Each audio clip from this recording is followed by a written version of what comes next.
ইতিহাসে কি এমন আর কোনো ঘটনা আছে যেখানে একটা দেশের সামরিক বাহিনী হামলা চালিয়ে আরেকটা স্বাধীন দেশের প্রেসিডেন্টকে তুলে নিয়ে গেছে? আছে। এই মার্কিন যুক্তরাষ্ট্রই এর আগে পানামার প্রেসিডেন্ট নরিয়েগাকে তুলে নিয়ে গিয়েছিল।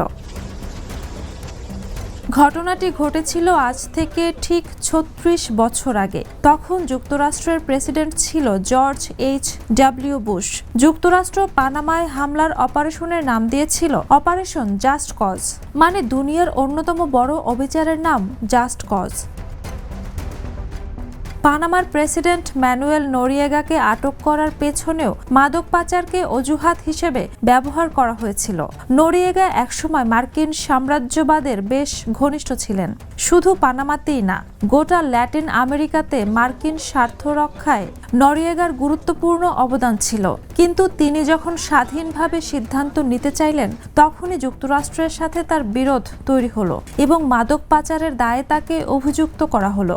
এক পর্যায়ে ১৯৮৯ সালের ২০ ডিসেম্বর প্রায় ২৬,০০০ মার্কিন সেনা পানামায় সামরিক আগ্রাসন চালায়। এ সময় নরিয়েগা ভ্যাটিকানের দূতাবাসে আত্মগোপন করেন এবং শেষ পর্যন্ত ১৯৯০ সালের ৩ জানুয়ারি মার্কিন কর্তৃপক্ষের কাছে আত্মসমর্পণ করতে বাধ্য হন। এরপর মাদক পাচারের অভিযোগে যুক্তরাষ্ট্রের আদালত তাকে দোষী সাব্যস্ত করে ২০ বছরের জেল দেয়। যুক্তরাষ্ট্রে জেল খাটা শেষে তাকে অর্থ পাচারের সাজা ভোগের জন্য ফ্রান্সে পাঠানো হয় এবং এরপর হত্যা ও অন্যান্য অভিযোগে বিচারের মুখোমুখি করতে পানামায় ফেরত পাঠানো হয়, যেখানে তিনি ৮৩ বছর বয়সে মৃত্যুবরণ করেন।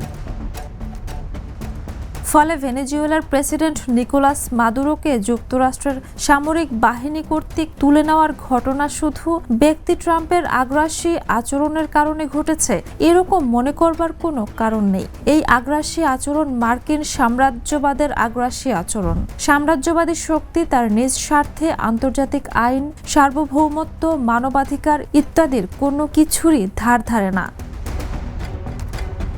আন্তর্জাতিক ডেস্ক, দ্য নিউজ। দেশে দেশে সবার সাথে দ্য নিউজ।